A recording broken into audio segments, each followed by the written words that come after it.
I'll read. It's Stacy. The Pellin Credo ground rules for the Peter Fleming Forum. The ground rules on the Pellin Credo are designed to support a safe, nourishing environment. 1, we ask that you come to the meeting with a clear head, free of the influence of drink and drugs.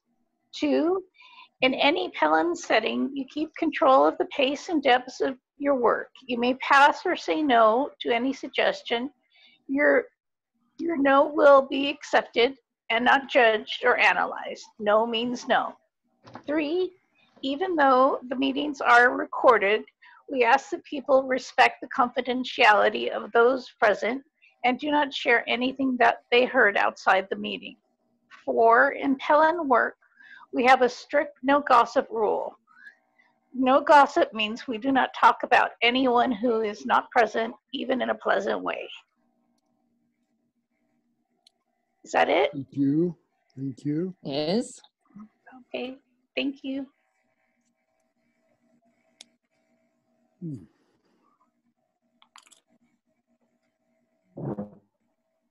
So we do our sharing, and I'll start. I'm Peter, and I'm in Norfolk in England. Cynthia? I'm Cynthia. I'm in Kankakee, Illinois, which is just about 40 minutes south of Chicago. Nikki? I'm Nikki. I'm in Wimbledon, London. Mary? I'm Mary. I'm in Rosarito, Mexico. Shelley? Oh, hi. I'm Shelley Horner. I'm in Los Angeles, California, particularly Woodland Hills. Cease? I'm Cease. I'm Cecilia Yogo in Tampa, Florida, U.S.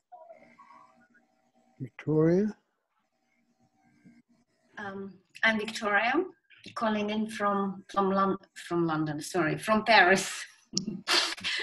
But wishful thinking, I'm calling in from Paris in France, sorry. Okay, thanks. The material I'm presenting today is called the Pellin Life Forces.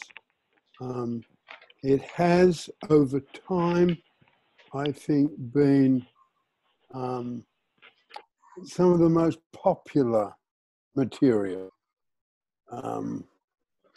What it is, we call it the life forces, and there are 3 of them. One's called caring, one's called material, and one's called performance.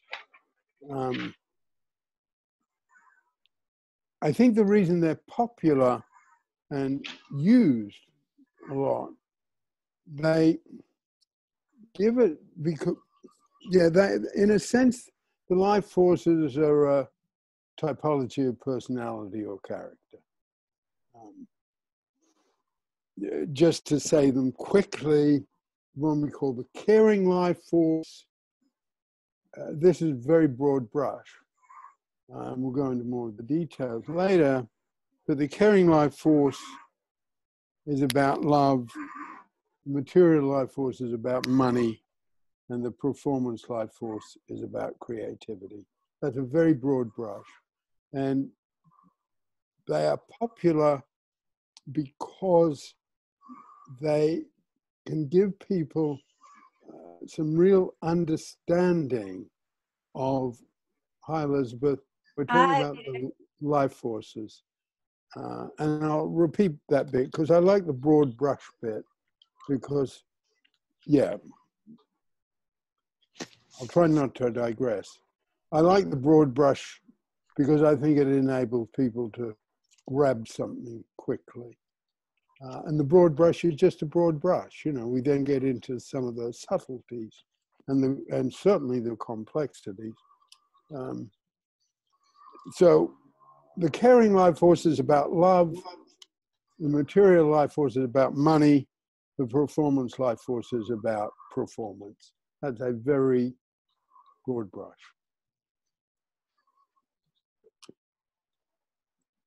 And people like them because they really open up.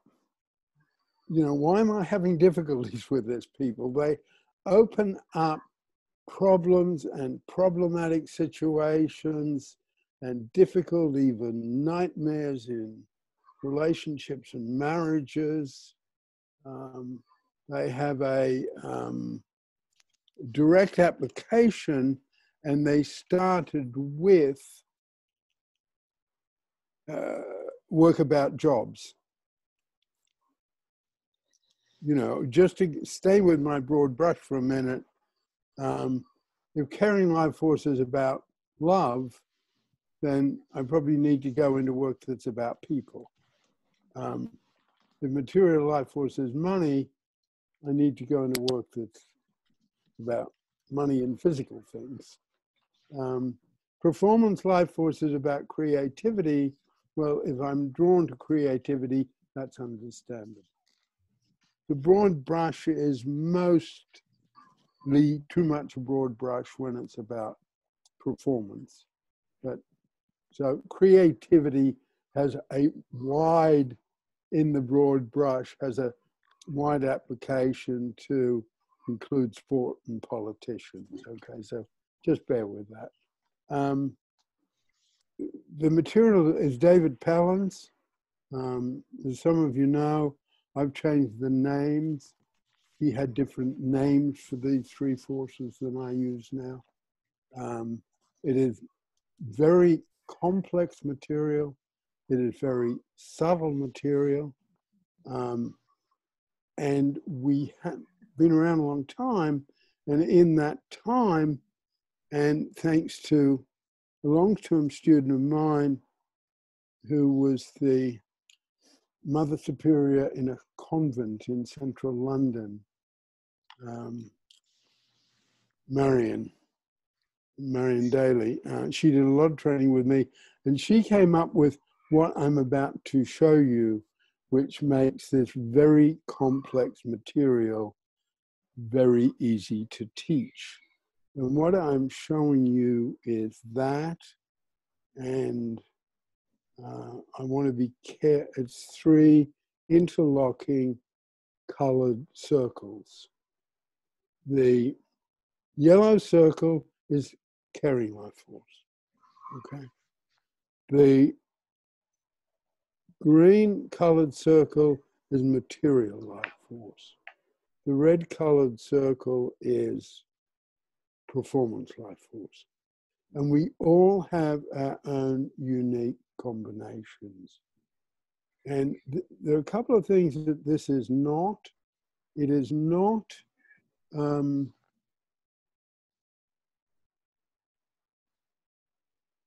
a hierarchy. It is not that one of these is more important than the other. So this is where, to some extent, those of you who know the field, this has some parallel to Maslow, but I feel David Pellin was a better mind than Maslow, because it's not a hierarchy. It's not the one that I'm into is better than the others.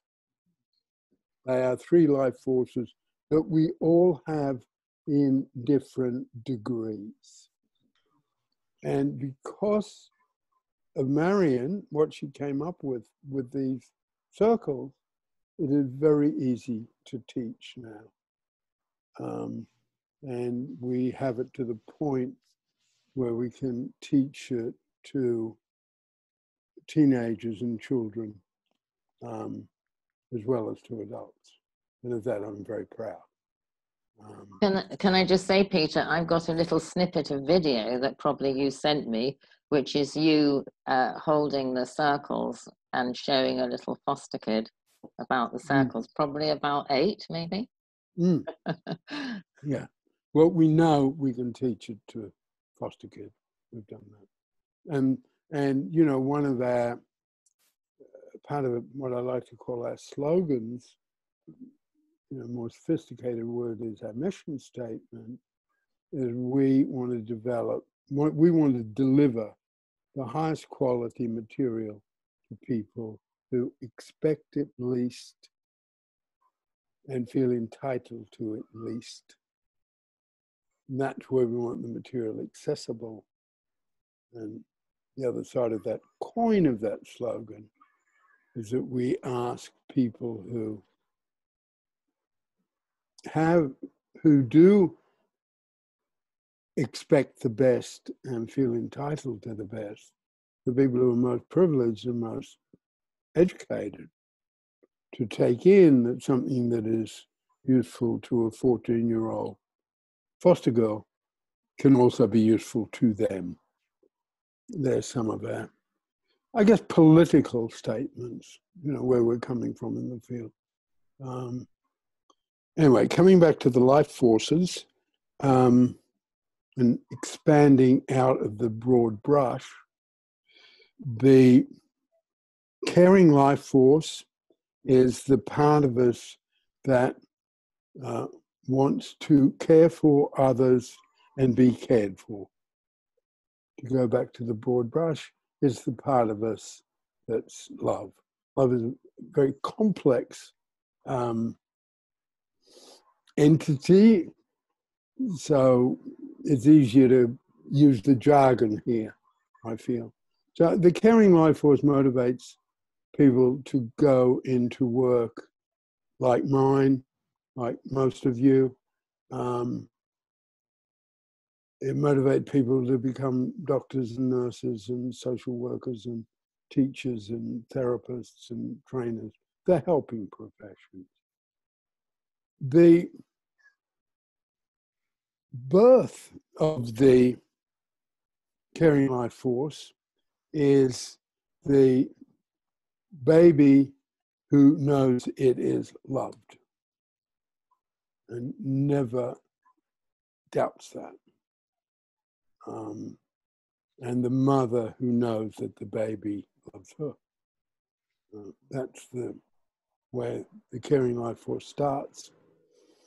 As a child develops, love comes in terms of daddy and brothers and sisters and extended family, a best friend, a first boyfriend, a steady relationship, marriage, family, and family for many people. And if we've only got a little bit of the caring life force, so there would be a configuration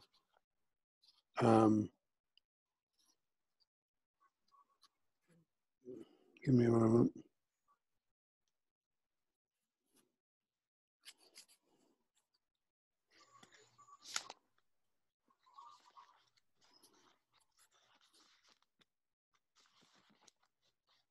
Oh dear. No, this one doesn't slide very well. And they're all upstairs in my office. I think I can do it.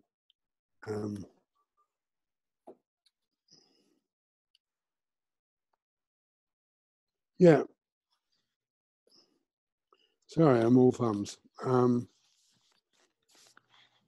But if someone had a configuration of something like that, which is a lot me, to have all their caring life force needs, was one of the ways to look at the life forces is there are three basic needs we have. And in the caring life force, we have need for love, a need for caring, and being cared for. And we get that by caring for others. That's a simple dynamic. But if someone had that configuration and it was all in the family, it could become stifling. What was all in the relationship, it could become stifling. You know, tell me once again that you love me. Yeah, but I told you yesterday I love you. Nothing changed, but I need to hear you say you love me. Or, you know, parents who can't let go of kids or can't quite let kids grow up is because they need some of that preponderance of the caring life force to go somewhere else. And again, there's a lot of, as I've said, a lot of common sense in this. Some people know that. You know, someone might be working as a banker and has a lot of caring life force and, you know, feels it sort of almost stifling things at home. So it becomes a big brother or a big sister. And they've got somewhere to go. And they meet Saturday morning with their little sister. And they do that mentoring and they get that need looked up. They're the sort of questions that this material can answer. Peter, can I just say something about that? I've noticed, you know, when you say the spread of the helping professions, they all involve being able to get education. And I've read articles recently saying things like a grocery store worker saying, I really love my job because I love people so much. And I had a wheelchair attendant in Stansted Airport. I've had this more than once with a wheelchair attendant, and they say, I really love my job because I'm meeting people all day long. So I just wanted to throw that in because it's a good point. It's kind of sad that you get to use your caring life force in a really nurturing and nurtured way if you're already privileged enough either to get into education or purpose. And there are lots of ordinary people who have a lot and recognize it in very material life force jobs in those examples. And one of the best people around that, I don't know her name and I must find it out. Maybe you could help me. But there's a woman in California who's campaigning for care workers the way someone told me his name, the man who campaigned for farm workers. Chavez. Yeah. And she's she'd been around a long time. I'd not heard of her. And she's absolutely campaigning for, you know, care workers who, well, it's a cliche these days. You know, Nancy said today, you know, part of her legislation, there's the hero section, the new bill that's coming out of the House. And the heroes, you know, are frontline healthcare workers. And, you know, our point of view is that those heroes have always been there. That's some of my passion for foster care. Can I say something? Yeah. Good. I've unmuted myself. There's this comedian, Welsh comedian, Rod Gilbert, and he's done these series of shows where he goes and does different jobs for a day or something. Now he's a comedian, so he's got loads of performance life force, and he's very sort of aggressive on stage when he's a comedian. And yet, I saw him this week. He went to be a carer for a day, and he was sort of really worried talking to this carer before, and he said, you know, how much about wiping bums is it? And she said it's about 80%. So he was really worried about that. And then by the end of it, he met all these people in the care home and individuals as well. And he was just in tears. He had such a good time. And then he said, now I get it. He said, it's not about wiping bums. It's about, you know, the person and you really want that person to be comfortable. And I'm like, it touched him so deeply. I thought, wow, it was such a good advert for care work in case it would encourage loads of people. Yeah, and that's the sort of issue that the life forces can really answer. Let me keep going a bit with definitions. The material life force, in a sense, is the most simple of them. Going back to the birth of it, the caring life force is the newborn baby on the mother's breast. Even before that, the material life force, the material life force is the newborn baby on the mother's breast. literally the physicality of it. And even before that, it's the unborn baby in the mother's womb. You know, it's food, clothing, and shelter.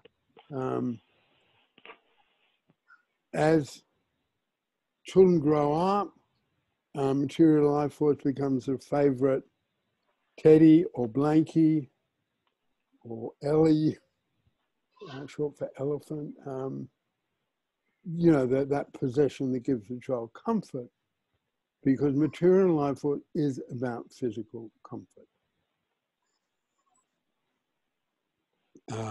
As the child gets older, you know, this is my room. Anyone entering Bobby's room will be shot on sight, or whatever that sense of possession the child can have.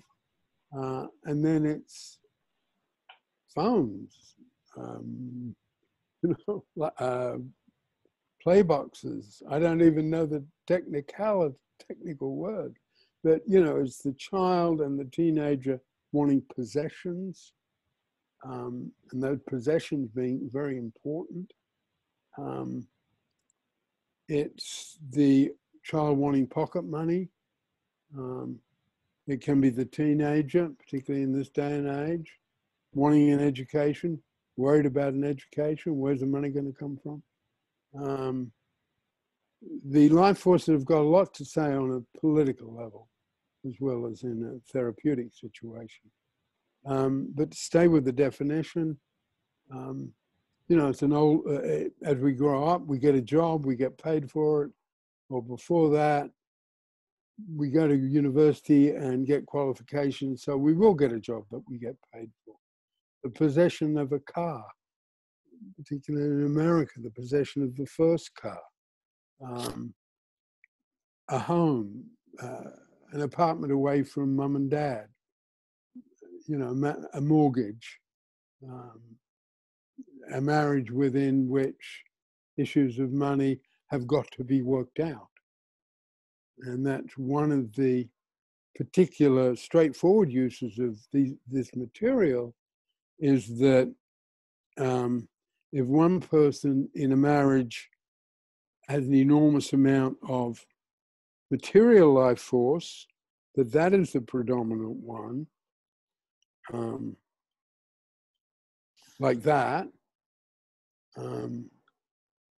and the other person in the marriage has a predominance of caring life force, like that, you know, they will have fights about money.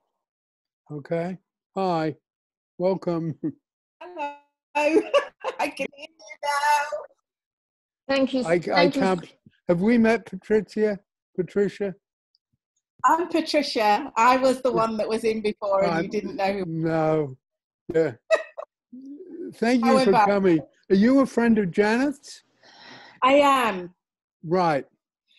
I am. I'm a carer, adoptive parent, and a trainer. Okay. Oh, wonderful. So just let me say, Peter, a couple of things, just housekeeping things. So Patricia, thank you so much for coming back. Your moniker was very disturbing to someone who's had Zoom trolls intrude in a very unpleasant way in meetings. So I'm very grateful you came back, and I'm sorry you had to leave at first. But I just want to make a general appeal.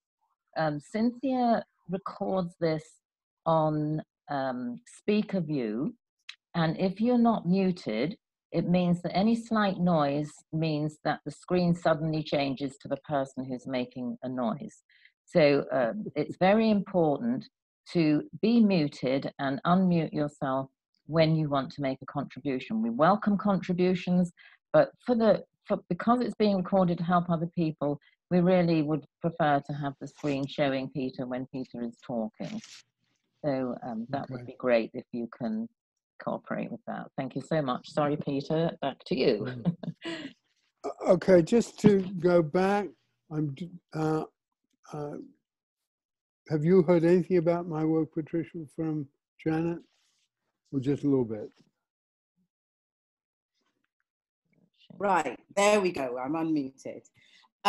I have heard a bit about your work. Okay. I know Janet is incredibly enthusiastic about the Pellin Institute, and has asked me to sort of see if I would like to get involved before. But Okay. I won't say more because I don't wish to embarrass myself at this juncture. No, that's fine. We have some ground rules, and one of the ground rules is that no one has to share if they don't want to. It's very basic to our work. Okay, so don't in any way feel pressured.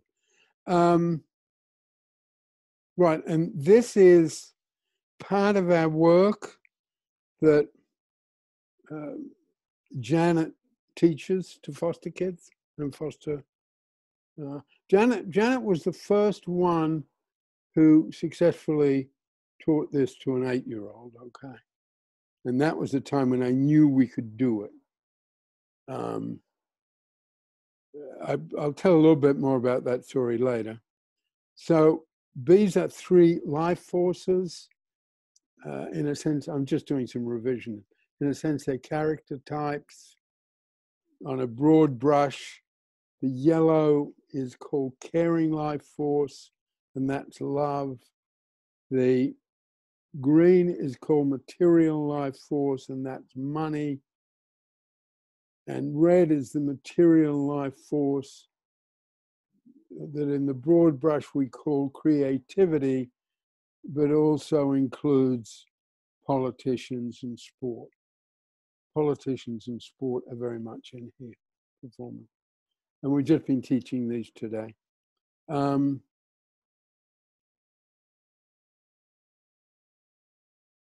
The material life force gives us a sense of material security.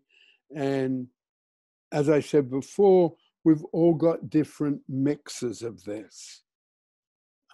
If someone mixes like that, which is me, that person may not look after financial needs, maybe not look after organizational needs, because they don't have enough material life force.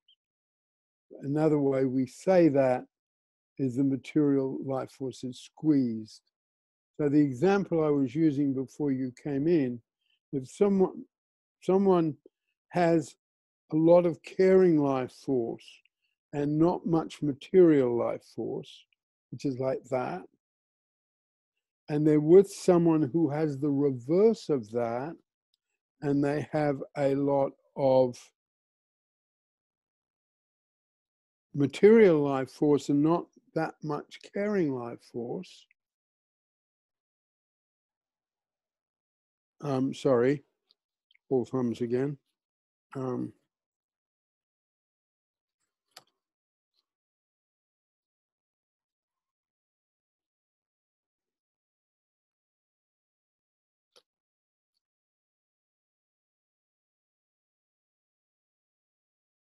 Yeah, would say is like that. This is a terrific device, by the way. It's absolutely wonderful. And as I said to other people, it was, I guess the right word, invented by a student of mine who was the Mother Superior of a convent in Stockwell, okay? Marion Daly. Anyway, going back to this, if the person with all the caring life force is with someone who doesn't have that much caring life force and a lot of material life force, they are going to fight about money. They are also going to fight about time together. You know, you're always at work, yes, but I'm paying all the bills. Yeah, but I never get to see you. That's the sort of thing that, now, some people will have that combination and not fight, okay? They, I would say, on a common sense level, have solved the problem that this particular part of our work represents. So some people solve it by common sense. What we say in our work, that not everyone has all of common sense. So this is, at times Pellin is codified common sense. Let me go on to talk about the performance life force. To go back, the caring life force gives us emotional security. The material life force gives us material and financial security. The performance life force gives us a sense of our own importance. It can give us a sense of confidence like nothing else. The performance life force is more complex than the others.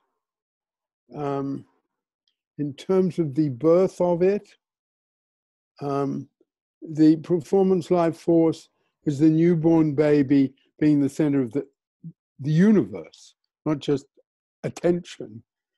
You know, the little one knows that the whole world evolves around it. As the baby becomes a toddler, the performance life force is taking 2 steps.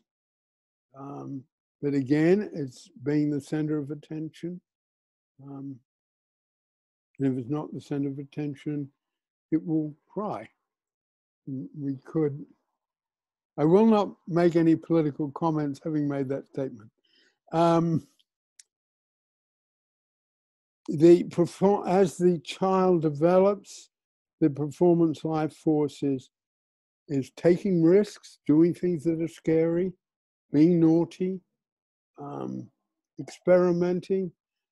There is a sense where a healthy childhood and a healthy teenage years is a whole bundle of performance life force where the other 2 are simply taken for granted. You know, love is there and food, clothing, and shelter are there. And childhood is just exploring the world, going out there and finding out what the world is all about, but also where do I fit into this world. And, you know, performance life force is the excitement of learning, it's the excitement of sports, it's the excitement of sex. Performance life force is certainly sex, drugs, and rock and roll. That would be one definition of the performance life force.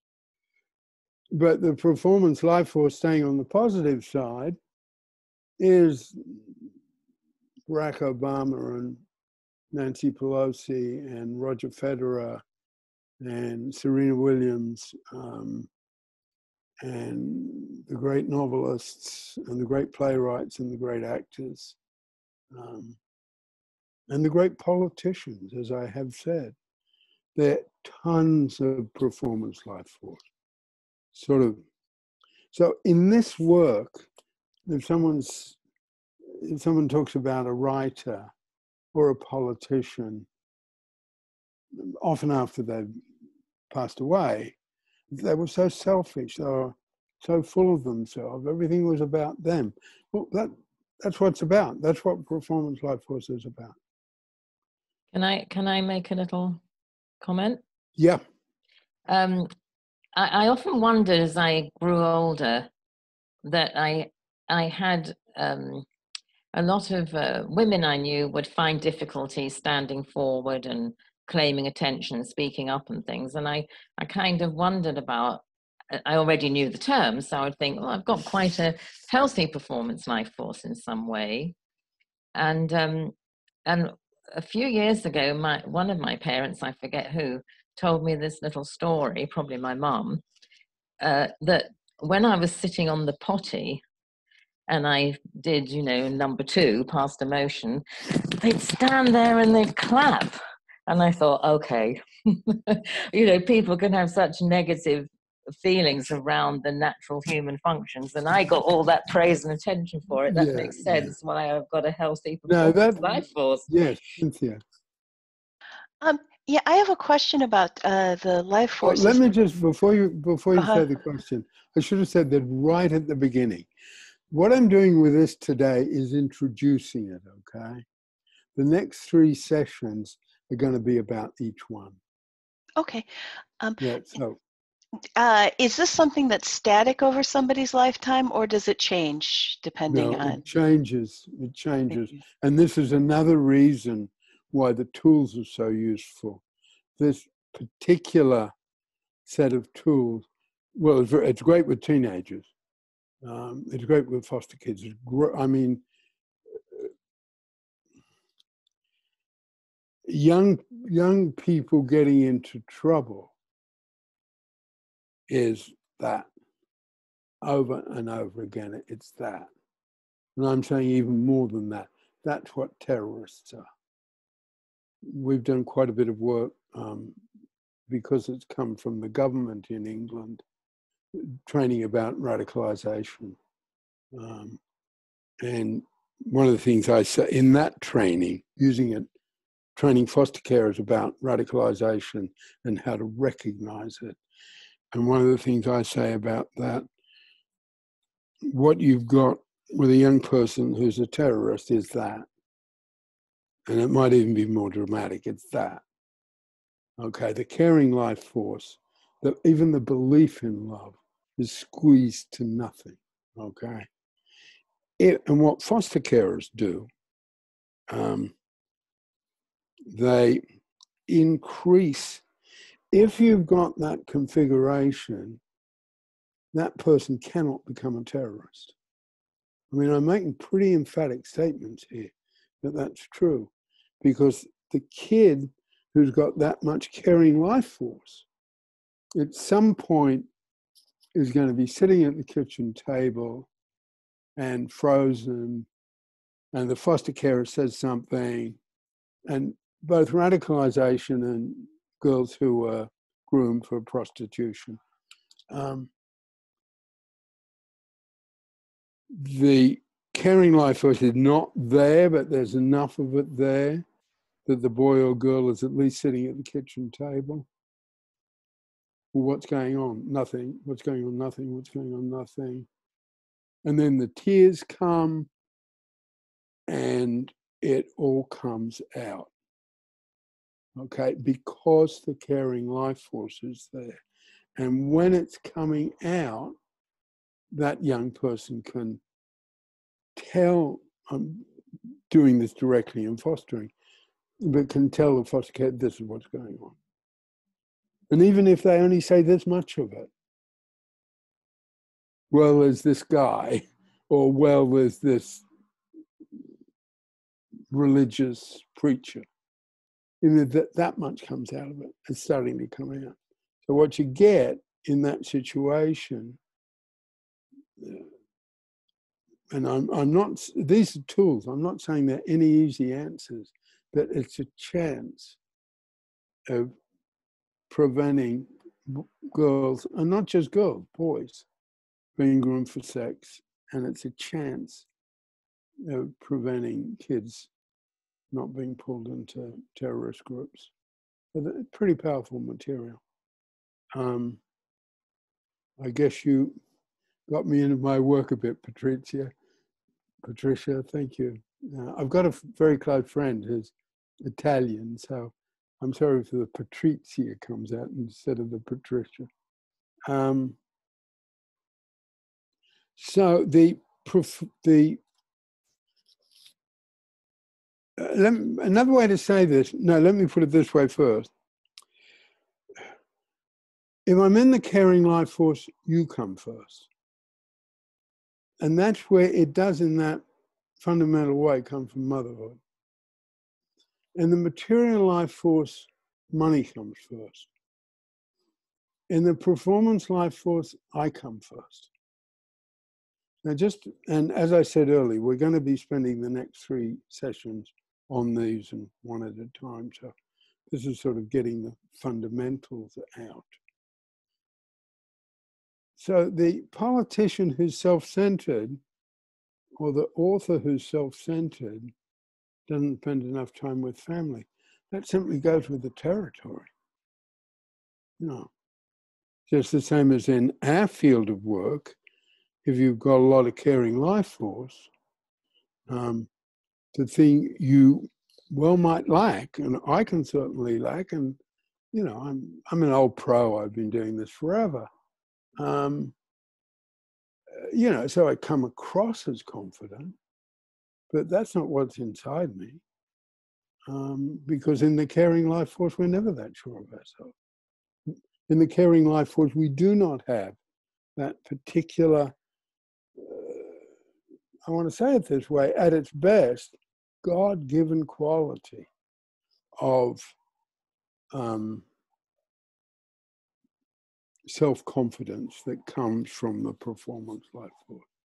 It just, yeah, the performer, as in some of my times, not some people here, but some people, I think it's a Carly Simon song. You walk into a party as if you were walking onto a yacht. That's the caring, that's the performance life force. That's it. And I just saw it recently. I guess my values are coming through a bit. I just saw a replay of it recently, and there's something about the way he walked out onto the stage. The family went back. He looked out and said, "Hello, Chicago." You know, that was the night Barack Obama won the election. The way he said, "Hello, Chicago," it was just sort of something, you know, and that's the performance life force at its best. The performance life force has within it in some ways, the most obviously achievements of our kind, and some of the worst. Because performance life is also Hitler and Stalin and, you know, political assassins. You know, it's cult leaders who go bad.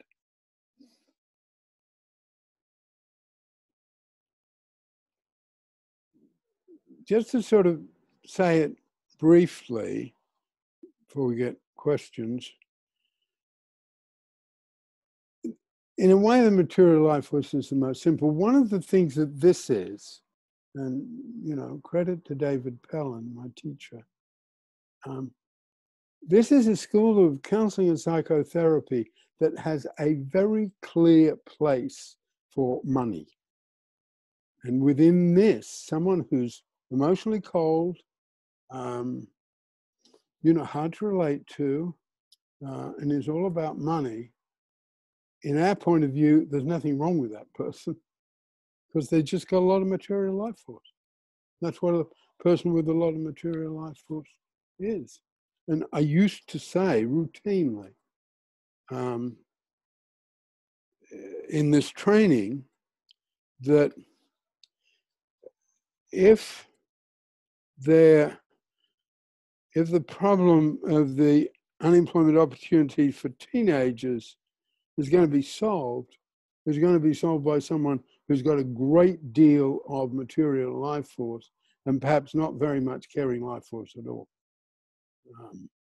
There's something powerful about this material that is not judgmental, it's not a pyramid, and it's not saying the whole world would be better if they had my values and my interests.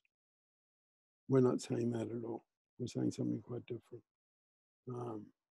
And that, in terms of the tragic world we live in and the grim world we're going to live in, we're going to need people who've got an enormous amount of material life force if we're going to solve these problems, because the problems are going to be economic. But what you get, yeah, so in the performance life force, I come first. In the caring life force, you come first. In the material life force, money comes first. That's one sort of summary of it. Another way to look at it, which I like, is in the material life, if someone's really in the material life force, and they want to get from point A to point B, I'll say, okay, you know, what's the most direct route? And I'll take that. If someone's in the performance life force and they want to get from point A to point B, it's got to be exciting. So they'll go by M and N. They won't take the most direct route. If someone's in the caring life force and they want to get from point A to point B, well, we've got to talk about it. We've got to look at what our feelings are. So they will go via Q and Y. So I guess, anyway, just putting those out. Any questions about them or comments? Well, I have this a is question. Yeah. First of all, hi, I'm Elizabeth from Eugene, Oregon. Sorry I'm late. How do you go about figuring out what your own balance of the life forces is? Yeah, I think it's studying them, it's talking to friends. If you really want to find out, ask your kids. They'll know. You know, it comes up in therapy, but as you're saying it, you know, play with the tool. The other place that works really well is seeing it in other people, okay? And this is a place where I'm very proud of this material. I guess terribly proud we've made it so simple. And I would like to tell the story about Janet in a minute. Noticing it in other people and even almost using it. So at first getting your head around it, okay? And then saying, okay, how does that apply to me? And it's a really good question. We could come up with a sort of checklist, frequently asked questions about the Pellin life forces, okay? And you know, what is my reaction to this? You know, can I feel for the suffering that others are going through? Or is there something in me that can't quite? It's almost looking for the one that's most obvious, if you remember that level of listening on Sunday. What is the most obvious thing in me? What's the thing I can't live without? What's the thing that hurts me most? It'll come out. What's the most prominent? And then, answering your question, one is the bit that I'm sort of least good at, okay, or even least care about. And hi. I was just talking about you. Yeah, what is the thing I'm least good at? What are and if you ask your kids, if you just explain to them really briefly what this is, and okay, what do you think is my worst? They'll tell you. They'll tell you real quick. So it's exploring it in a whole lot of different ways, okay? Yeah. And I guess it particularly in our work, it's widening it out of just counseling and psychotherapy. I love applying it to in the political world and the historical world. Can I just add something for clarification? Sometimes we talk about the material life force as the world of things. And I was just thinking that saying it's about money could be a little bit misleading if because somebody can have a lot of material life force and really like to organize things and you know, have things neat and tidy, and maybe they don't care about having a lot of money. So I just wanted to throw that in for. Oh yeah, when I say it that way, I say it's very broad brush. Yeah. Okay. And when I'm teaching it in something like this, which is very brief, I just want to grasp. And there is a way to grasp it, that it's about money and that which represents money. And then it's the material and physical world. Yeah, because they're tools. So how someone uses it, and particularly if you get into performance life force, or any of them, there are no formulas in it, okay? Once you understand it, it's about, okay, how do I use this tool? So how do I use the tool of material life force that it's not about money, it's about something different from me? Because the material life force is also the person whose material life force, and I can't remember his name, but the guy who established Yellowstone, okay? You know, the people in America who first saved the parks, you know, they weren't worried about money, but my God, they were worried about that piece of territory. And that's a material life force as well. So when you get into it, it's very subtle and complex. I want to teach it from the place of love, money, creativity, just to get it across, get the starkness of it across. And the combination, yes, Cynthia.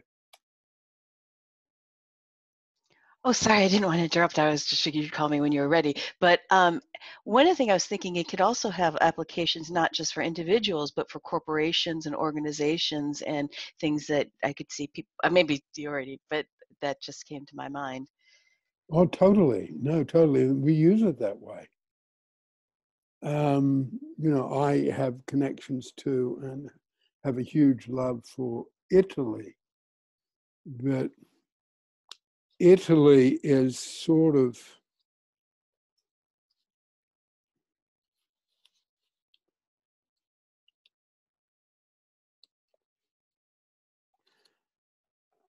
I don't know, this is a bit rough, but Italy is sort of like that. And Germany is sort of,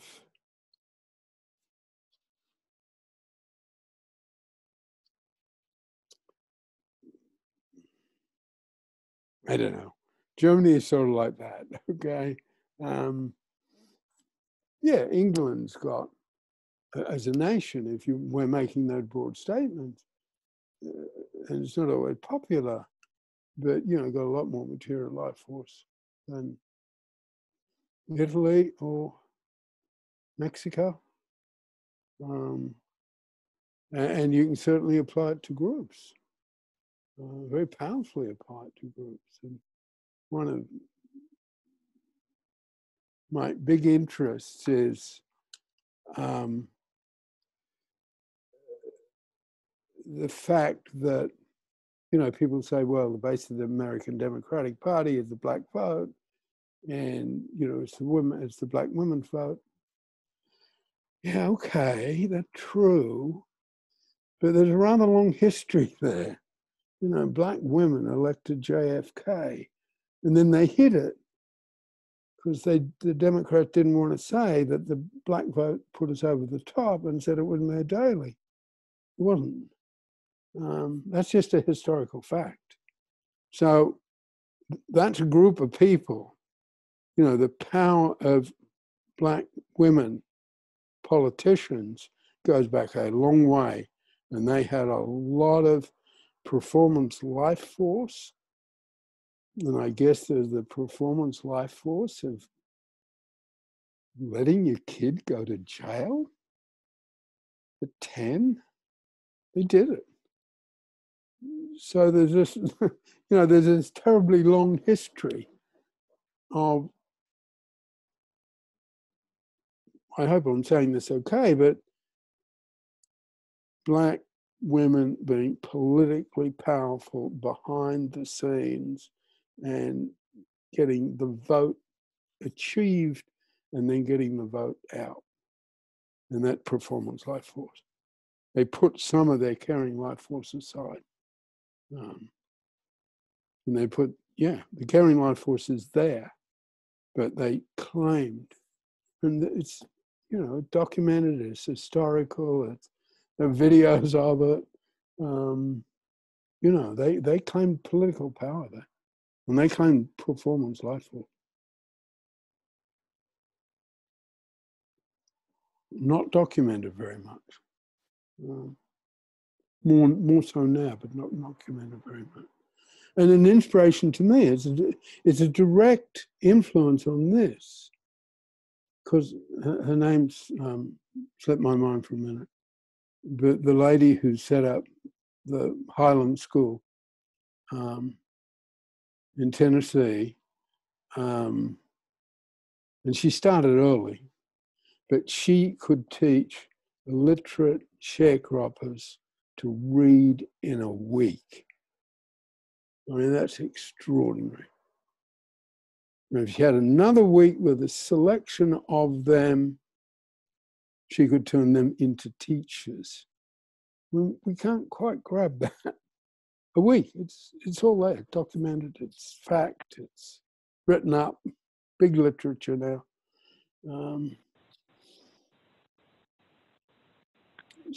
And that's performance life force. But also that's a particular combination of performance life force and caring life force. But if she had too much performance life force, if she had too much caring life force and just cared for her students, she would develop. I mean, she only had a week.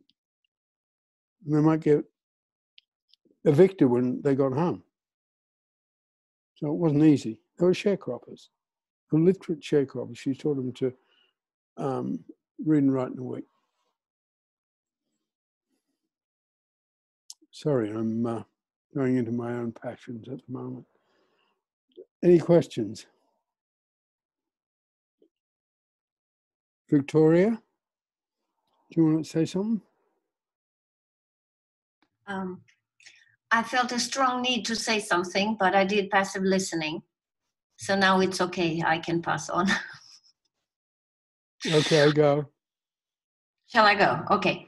So I think there's also a certain thing which is, it's either about the little truth we possess in Pellin, but when you brought Germany as an example of a particular life, of a particular material, as a material life force, in opposed to Italy, I lived in Germany for 10 years. And I can tell you, the caring force in Germany, especially after what has happened after the war, is compared to none.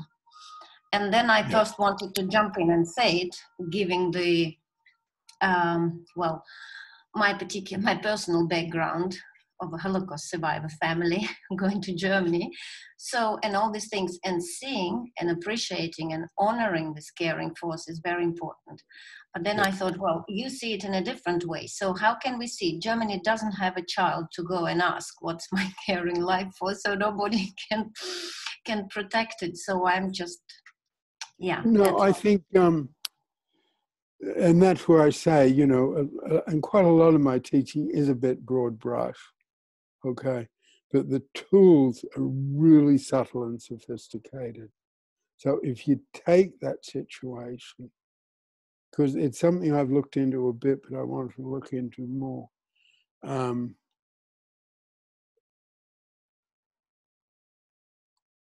I would say that is almost sort of the glory of the caring life force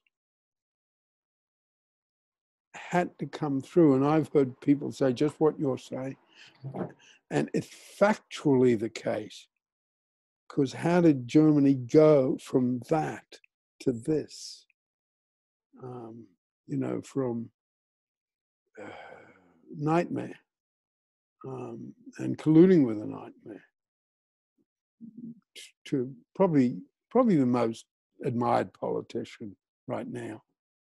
You know, a woman leading Germany.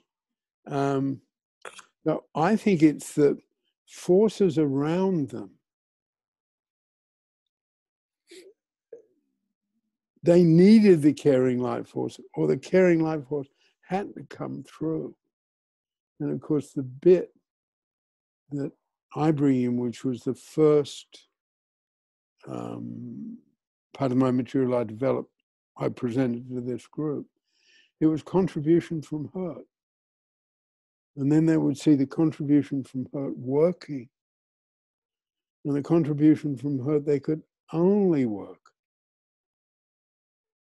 I mean, the percent, complicated for you, you know, the percentage of German women and girls who were raped by Russian soldiers is not to be looked at. It's huge. Can I? So in terms of this material, it's the caring life force coming in, okay? They had all their solid material life force, but they were, I'm trying to find the right word, they were using it alongside this emerging caring life force that they knew they had to have. And I imagine if you went back into individual cases, which is what I've done with the American Civil Rights Movement, if you went back into individual cases there, you'd see it happening time and time and time again. Peter? Yeah. Sorry to interrupt you. I guess what I was going to say was just, it's not to negate or take anything away from Victoria, I believe, was speaking, but I guess from my perspective, sometimes it's about countries and organizations, organizational culture. So when we talk about places like Germany and Japan, maybe even Holland as well, you've got certain countries where there's a different ethos, whether that's a work ethos, whether it's about productivity, whether it's about getting things done and not being mamby-pamby. So I guess when you were speaking, Peter, you are speaking broad brush, but very broad brush, yeah. I took it to mean that actually the Germany that I think of is very efficient and it's getting things done. So it's not negating any of the caring, but I think the material life force of what Mary pointed out, not just money, but it's about organizations and processes and how you do things smarter, faster, leaner, is one of the things that does define Germany, maybe of past and of present, you know, whether it's engineering, whether it's productivity, whether it's financial security. So I guess I'm thinking of the Germany I'm thinking about is that efficient, organized country that does things efficiently, just like, you know, the very best administrator in the organization who makes sure things are done, who has more value than, I don't know, maybe the senior financial analysis. The analyst can bring in the money, but it's the organizer that is actually on the ground that sees that everything gets done, everything's in place in order for her or him to do their job properly. Yeah. Again, it's tools, and I'll be putting a little bit in the future, but there's something about our methodology that's really important, and that is there aren't any answers in this. There aren't any answers in this, okay? There aren't any answers in the pendulum. What it is a tool. And a tool is, you know, what does someone do with this tool? What do I do with the tool that's important? So in a sense, it's, oh, the life forces apply to Germany in this way and that way, but then someone else could say, oh yeah, but from my point of view, the life forces apply to Germany in this way or that way, and just seeing different parts of it. And also in terms of Pellin, bringing in different tools, because one of major tools is memory links, which we've taught another time. And memory links is simply about emotional history and how our emotional, social, and political history affects our lives today.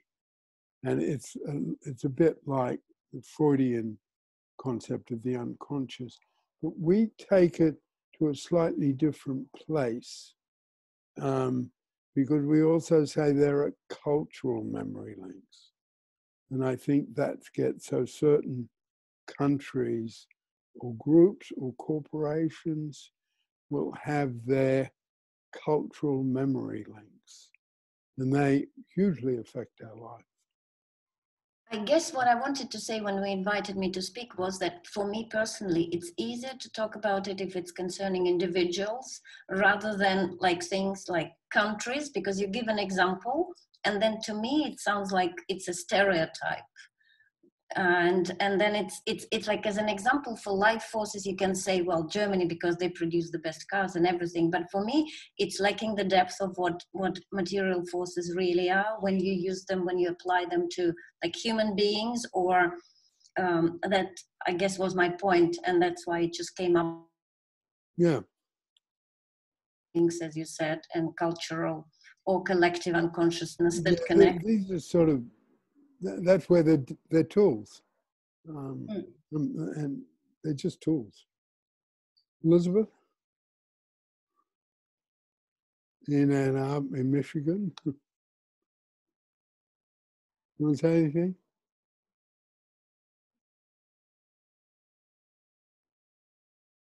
Muted? Can you hear me? Better now, better now. Yeah, you can hear me. Okay, great.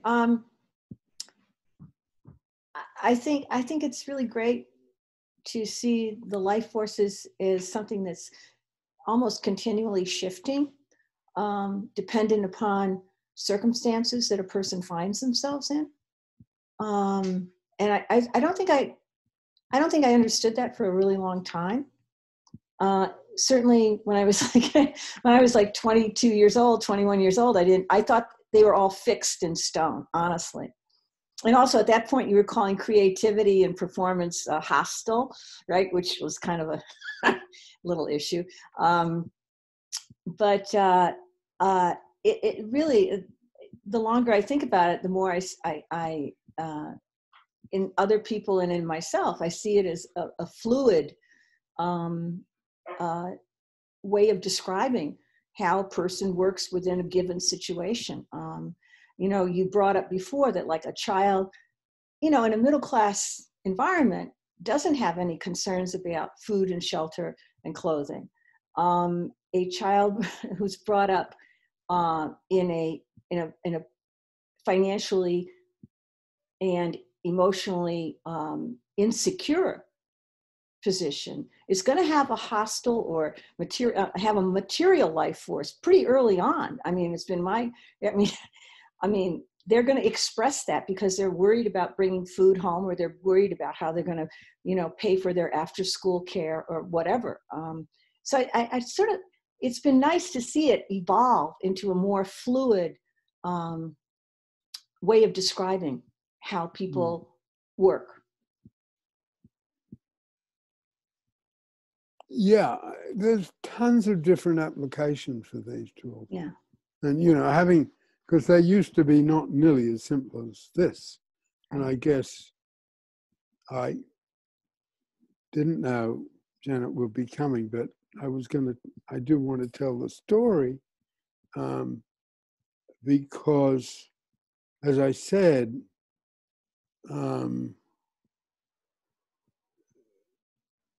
Marion Daly developed this, okay? But the first person to effectively teach it to kids was Janet, who's there today. I touched on that earlier when Patricia came in. And Janet and I are running a therapeutic retreat for foster families. With a lot of them. But there was this one little boy, I'll call him Henry. He he wasn't going to do any of this, okay? You know, it was at a farm, so there were pigs to feed and animals to feed. And he loved doing that. Yeah. But sitting around learning this other stuff with his foster mum, no way, no way. And we all knew that. And then Saturday, but Janet taught them that using this a slightly different way. We've got different teaching style. And his foster dad, the foster mum's husband, came to pick them up.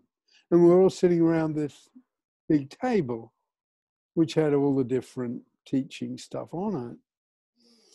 And his dad said to Henry, well, what'd you learn? And Henry just went over, picked up one of these, came back and sat down and said, Paul, this is where you are, okay? Wow. And it blew my mind. Wow, that's great. That's great. It blew my mind. That's really great. Yeah. Thank you, Janet. Sorry, Peter, you skipped a step. So the step was, after the lesson, I thought I'd made a real hash of it. He said how boring it was, how it was rubbish. He didn't pay attention. He wasn't looking at anybody for the whole teaching session. It was just like the most waste of time thing he'd done that week. He'd made it very clear to me. And I thought nothing whatsoever had sunk in. I was really dejected because his foster mom was actually a pretty tricky character herself and was a teacher and was telling him stuff like, oh, this work isn't child-centered and what have you. And he repeated that to me, oh, yeah, this isn't child-centered, etc. And I was just quite amazed when he really had been listening in some way, however passively, or he was taking it in somehow. So it made it even more special than a child that's going to give you all of their attention and, you know that they get it, or the brightest one in the group. It was really quite special for us because we had a baptism of fire just trying to get that first program to actually work. So we know it can work now, don't we, Pete? That little boy also came to our program in Italy one time. So that's, yes, okay. Using this, if I'm going to get the program that I want and reach out, so this material is available to a lot of foster kids, I am going to need something like that, okay? Just because I'm a nice guy and I've got lots of caring life force, blah, blah, and I'm accurate, blah, blah, blah, is not going to go anywhere unless I get it out, present it, get people interested, sell it, all of that. So these are just, I think as we get into slightly different ways of looking at the material, that's what it's like with tools. You know, I want to use the tool for this and someone else wants to use them for that. I just wanted to say, after Elizabeth said, I think I did always, for people who don't know, I wasn't in Pellin, Italy quite as early as Elizabeth, but pretty early in the 70s. And I think I did understand that we had a mixture of them, but what we're better at saying now, I think, is about getting across that we're using them as tools. I think in the 70s, it was like, we're learning these ideas and we didn't have the, is that right, Peter? Would you agree with that? Oh, you know, I'll try and be brief. I'm not very good at it. You know, at that time, I had people for 2, 3, 6 months in a residential program. I could go into all the complexities in the world. You know, now I've got, Janet does it with me, we and Nikki, you know, I've got a group of foster carers for 4 or 5 sessions, each of which is 3 hours long. So, you know, there's this huge, real pressure. You know, I've got to make it really graspable. That's the brushstroke I use today. I've never used that before. You know, love, money, creativity. That's it. Just because I want someone to be able to grasp it quickly. Okay. And I guess in reality, I'm never going to have people I'm training that I've got as long as I had them back then. It's just a fact. So sort of getting it across, you know, getting it across with vivid examples, good metaphors, taking some risks. Yeah. Perhaps this would be a good place to come in and say what we have now that we're just starting, that we didn't have in the 70s before the internet existed, is that you know, these forums each center on one topic. They are recorded. There's a few early ones that weren't recorded, but we do have a Pellin Institute YouTube channel, and there's already 5 or 6 of these forums. And, you know, I've gone back and listened to 1 or 2 that I was present at.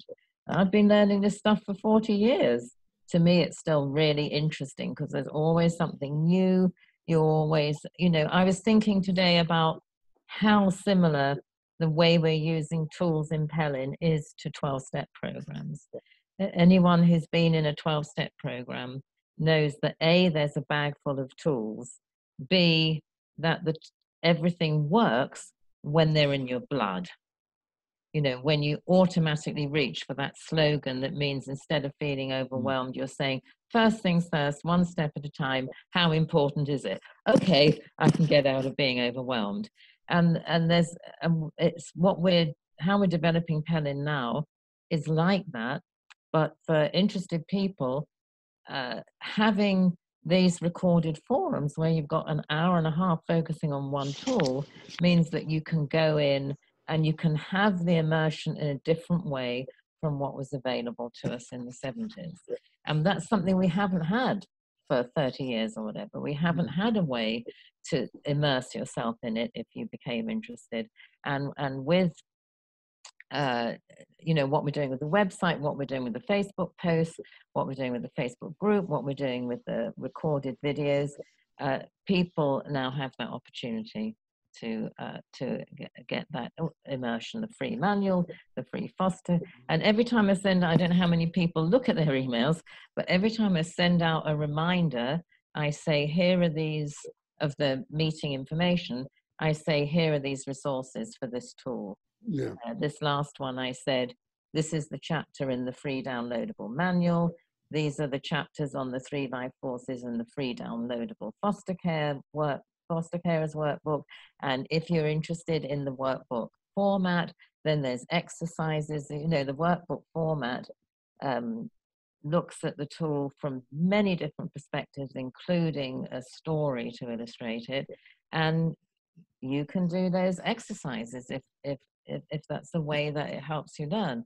So by this stage in our history, we have a lot of material in different places that's there to reproduce some of the luxury we had in the 70s of sitting around for weeks and weeks at a time, 2 groups a day, 5 days a week, which we can't do now. But we have this other method now. Okay, well, we've got to finish. I'm sorry if I took up too much time getting into some of my passions. So the way we finish,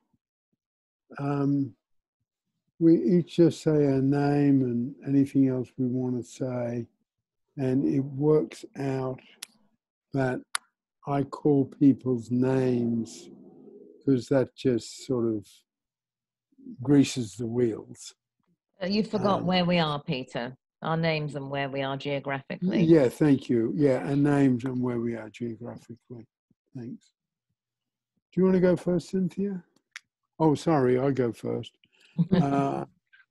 I'm Peter, and I'm in King's Lynn in England.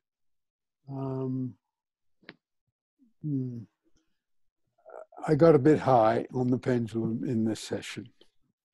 You want to go next, Cynthia? I'm Cynthia. I'm in Kankakee, Illinois, which is a little bit south of Chicago. I've really enjoyed this today, and there's lots of things, but one thing that is really helping me with all this situation that's going on in the United States, and it being a lot of the political stuff seems to be a dialogue between the caring life force and the material life force, with the performance life force somewhere else, but that we don't need to talk about. Yeah, that's good applications of them. That's the way to learn to understand them, by the way. Janet? I think, so my name is Janet, and I am in, where am I? I'm in London, England. And I think in terms of the application of the life forces, I've been thinking a lot about what's important to us and what we're going to do after lockdown.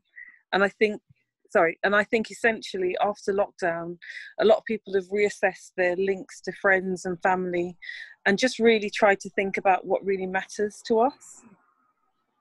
Yeah. Nikki? Hi, I'm Nikki. I'm in Wimbledon, London. It's just really good hearing the material. That's all. Cease? Cease from Tampa, Florida. I was thinking about what Janet just said, and I hope, at least in the U.S., this material force that seems so strong in this country, I think that people can start to reassess how much real material they actually need in their lives, and how that material, if it can be shared with other people, and focus more on the other two life forces, especially the caring life force, which I think people are getting more in touch with right now. But the material life force, I think, is really destroying our country in some ways. Some thoughts that I had. Yeah. Elizabeth in Michigan. Hi, I'm Elizabeth in the States. I live in Ann Arbor, Michigan. And I was taken by what Janet said about how, what's it going to look like after nobody can get infected anymore, basically. And I'm really hopeful that some of these changes that have been imposed upon us result in people demanding a stronger social network. For example, I hope that Medicare for All actually becomes a reality, because people are definitely experiencing what happens when hospitals don't network, like in New York City, and thank God for Andrew Cuomo, who put that networking together early on. And there's been a lot of food insecurity in this country since the pandemic happened, and I'm hoping that the people that I know who work with food insecurity, that they are able to continue to network and really redistribute food in a way that feeds people, and cuts down on waste.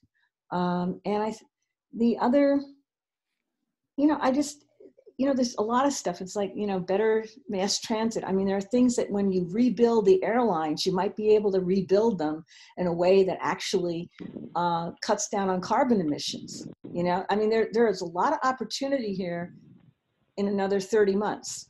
and in this country, we got to get used to the idea it's going to be a couple of years. I mean, that's just my own opinion from my own reading, but and I'm old too. So I think about that because I'm old and my husband's even older than me. So, I think a lot about, how long are we going to need to be particularly careful. So this goes to the combining of the material force and the carrying force, I think. Yeah. Yeah, just to comment, if you take the whole issue of healthcare, and even if you did a comparison between countries, these tools have something useful to say there. Mm. They really do. Mm-hmm. Yeah. The other Elizabeth? Sorry, took a minute to unmute myself. That's okay. I'm Elizabeth. I'm from Eugene, Oregon. And I've just got a lot to think about, and I'm still processing it all. Okay. Mary? I was already unmuted. So I'm Mary. I'm in Rosarito Beach, Mexico, usually in Topanga, California, but here, trapped here by the virus, so happily trapped. Well, I just love the life forces. I'll just say briefly, when I arrived in Italy for my first long immersion in Pellin, I was completely frozen in my caring life force because I'd had so much rejection. And this goes to the persona gap and self-identity feedback we taught an earlier week. Peter just saw right through me that I had a lot of caring life force, and I meant to ask you to tell me sometime, how did you see that?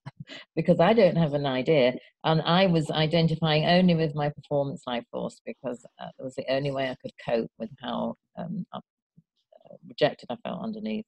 I was misapplying a remedy. I wrote poems when my heart was broken, which doesn't heal the caring life force. And so Peter, having the life forces, saw right through something I could never have seen for myself. And that and the pendulum completely changed the course of my whole life. And I'm very, very grateful. And it's part of why I really, really love this material. That's me. Just to answer the question, and thank you for that. If a particular part of someone doesn't seem to sit, okay?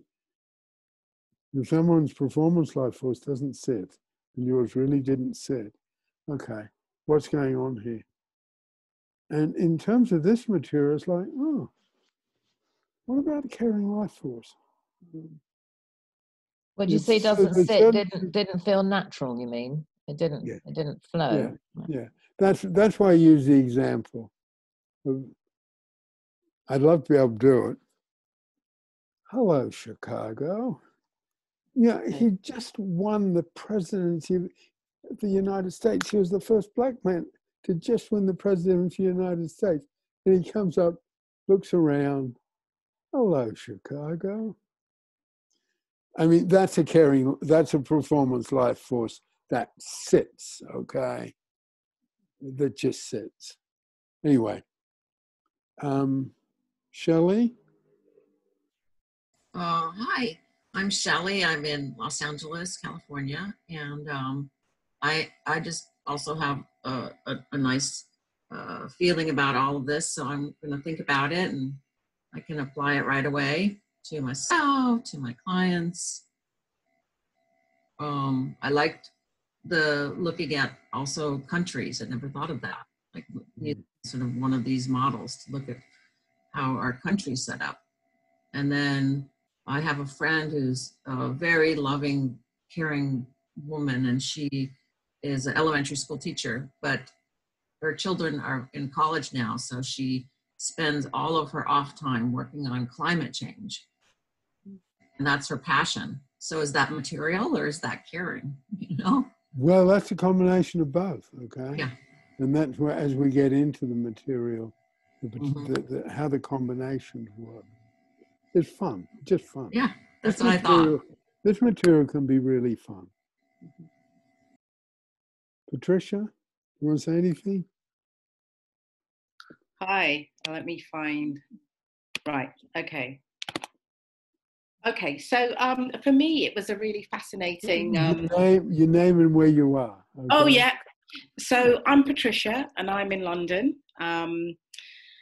And this is my first interaction with any of your work. So it was a really fascinating insight into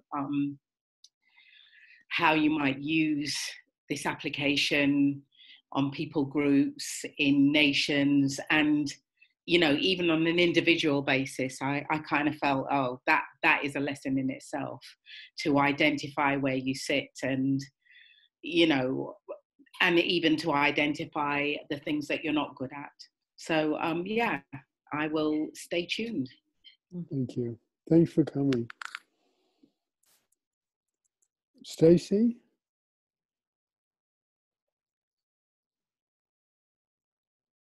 I'm Stacy, and I'm in Las Vegas, Nevada, and I have a lot to think about. I like the caring life force. I understand that about being about love and being about you. And I like the performance one too. I understand that. Money means nothing to me, so I'm kind of squeezing the money aspect. Need to work on that, becoming more balanced. Thanks for listening. Okay, thanks. Victoria? I'm Victoria. I'm in Paris. I really loved watching how you said and how you answered using the tools. Like you got high, then I got high too, and then there were my memory links and how the tools worked. And it was basically like a wonderful, like you could observe them really working in it. What I really loved and taking from today is the broad brush that you presented. It's really so like on the spot. Love, caring for you, creativity, and money, double money. So it really stays. And I really am very grateful. This was like bullseye. Thank you. Okay. I just wanted to add, can I just, oh, sorry, I thought we'd gone round, my mistake. No, we have. Oh, we have. Oh, I just wanted to add something I remembered that one thing I found really useful, because I did have like a 20-year gap from Peter, but I was still teaching and thinking about the contribution training material. One thing I noticed and found really useful for learning more about it was that because contribution training is what we can call shorthand codified common sense, you will find it everywhere if you look for it in newspapers and television. So when there's a Million Mums March, somebody organizes because their child were killed by gun violence, contribution from her is all over the newspapers with what people do when tragedy has struck, or, you know, what people are doing when they volunteer to help the health service. And if you just have that mentality of like being just a background thing, you'll find contribution training tools leap out at you pretty much anytime you read something. You know, Johnny Depp and Michael Jackson both said, "I'm completely empty until I get on the stage, and then I'm only alive and filled up when I'm on the stage, or when I'm acting." In Johnny Depp's case, performance life force. So it's just a tip about how you can, on your own, immerse yourself in the material with real ease, just if you have that little awareness going. And please excuse me for this. It's my passion, how to get people to experience the immersion I was lucky enough to have in person. That's it, though. I'll finish now. Okay, well, thank you all for coming. I hope I see you on Sunday. See you Sunday. Thank you, Peter. Oh, could I just ask Patricia to put her, if she'd like to receive the notifications of what's coming up, could you put your email in the chat box so I can add you to the list? What I'm going to do over the next 3 of these forums is to go over each one. So I'm going to do material, the material life force on Sunday. That's my weakest, for sure. Okay, thank you very much, and I hope to see you on Sunday. And Patricia, and thanks for coming in, Janet. It's really good to see you. And Cynthia, could you just not close the yet? I just need to get some information off the chat. No problem. Okay, thank you. Bye, okay, everyone. Bye-bye. Bye-bye. Bye-bye.